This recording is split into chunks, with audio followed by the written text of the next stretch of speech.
hipnosis itu haram. Tetapi sangat disayangkan mereka bukan ahlu fuqaha kan.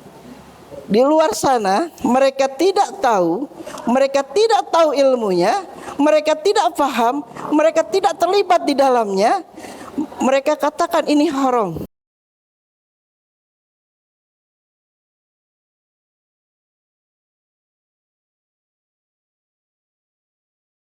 Assalamualaikum warahmatullahi wabarakatuh. Barakallahu fiik. Bagaimana hukum hipnoterapi di pengobatan klasik? Namun sebelumnya Ana akan menjabarkan terlebih dahulu mengenai pengobatan klasik.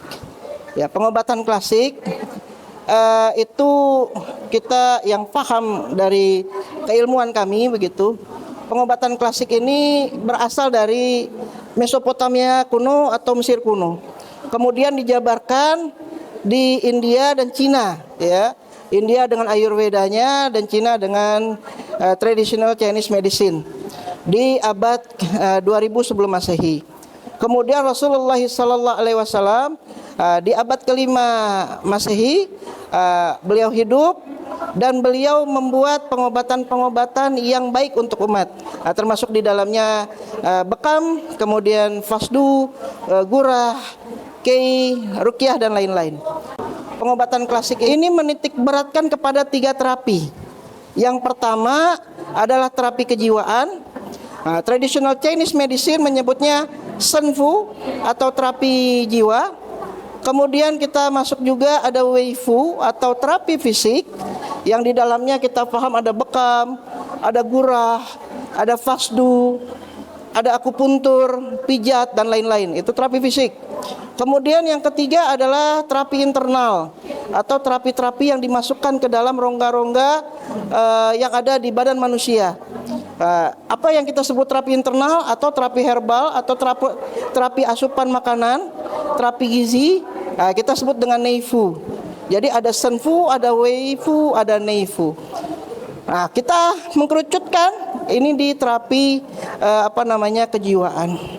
Kita paham betul di terapi kejiwaan Islam punya terapi tazkiyatun nufus, ya, atau terapi kejiwaan begitu. Kemudian Islam juga ada ruqyah atau membaca-bacakan ayat-ayat suci Al-Qur'an dan zikir-zikir kepada pasien yang sakit.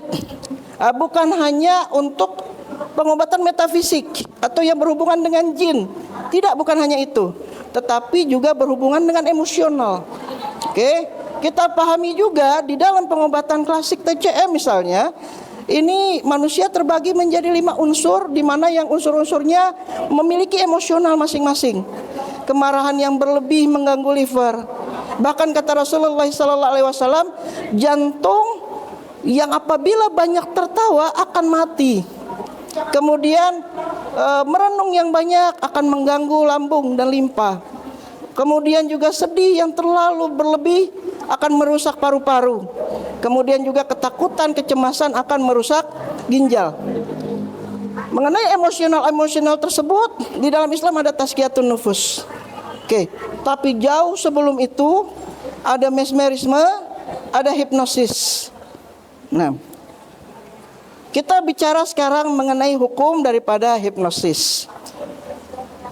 Kita mengetahui, ini sudah ada penelitiannya begitu, bahwa otak manusia ada terbagi menjadi beberapa gelombang ketika berbicara tentang kesadaran. Jadi ada gelombang sadar, ada gelombang tidak sadar, ada gelombang bawah sadar. Alfa, beta, koma dan delta. Tapi sebelum tidak sadar ada gelombang bawah sadar. Di mana misalnya ketika seseorang marah atau ketika seseorang misalnya digigit nyamuk tanpa dia sadari, dia langsung menepuk pipinya begitu. Ini adalah gelombang bawah sadar.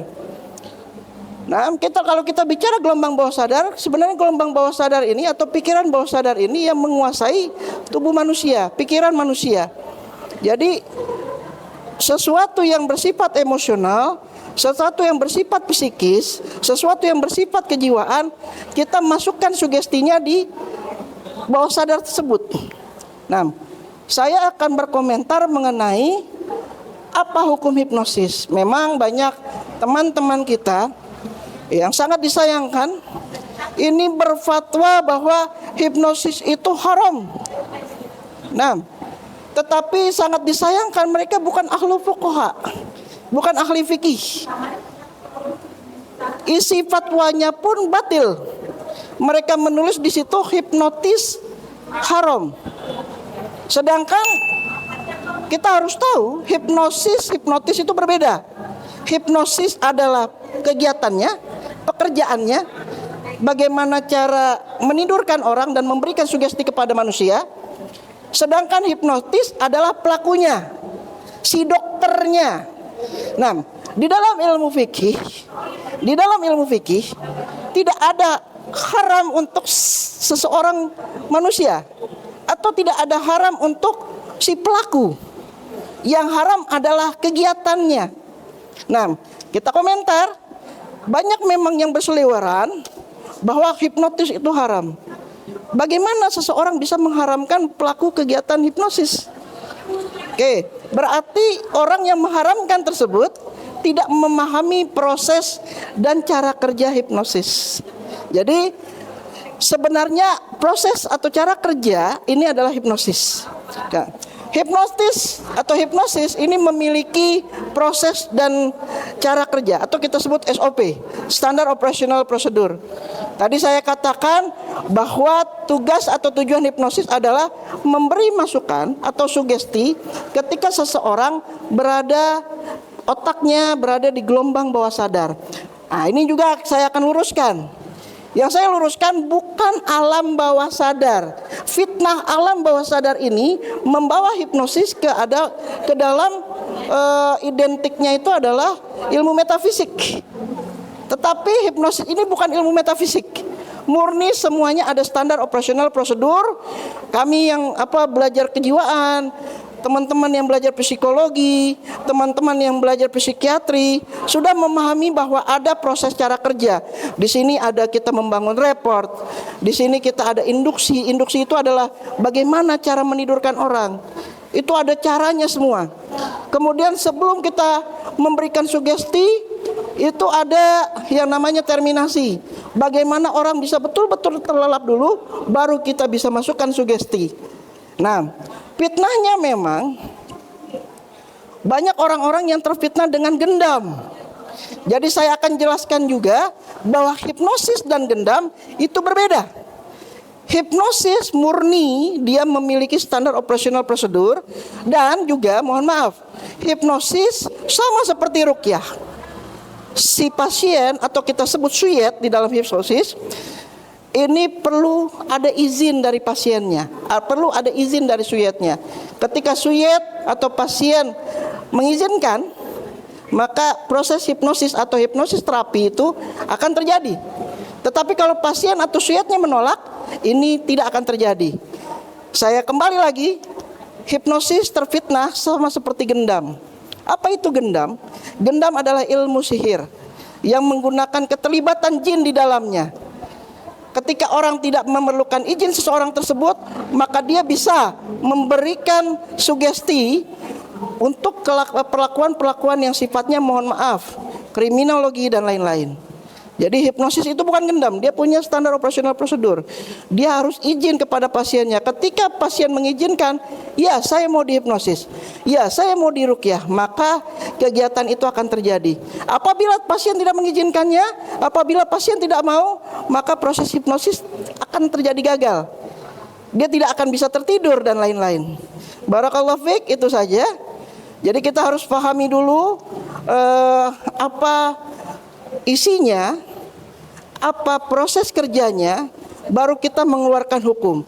Sama seperti ahli fikih atau fuqaha, ketika dia tahu minuman itu haram, dia tahu zatnya, dia tahu bentuknya, dia tahu bentuk kerusakannya, baru dia katakan itu haram.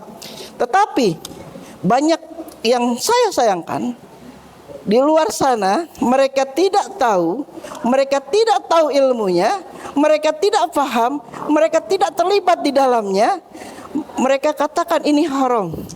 Oke, bahkan teman-teman, kalau misalnya teman-teman ketahui, kita akan lebih mudah meruqyah. Kita akan lebih mudah memberikan fatwa kepada seseorang apabila kita melakukan hipnosis ini. Dan juga anak-anak cabang daripada keilmuan hipnosis, seperti mohon maaf ada di luar sana emotional freedom technique, atau kita sebut spiritual freedom, emotional freedom technique. Ini sama seperti hipnosis. Barakallahu fiik, itu saja dari saya, semoga bisa dimengerti. Wabil akhir, assalamualaikum warahmatullahi wabarakatuh.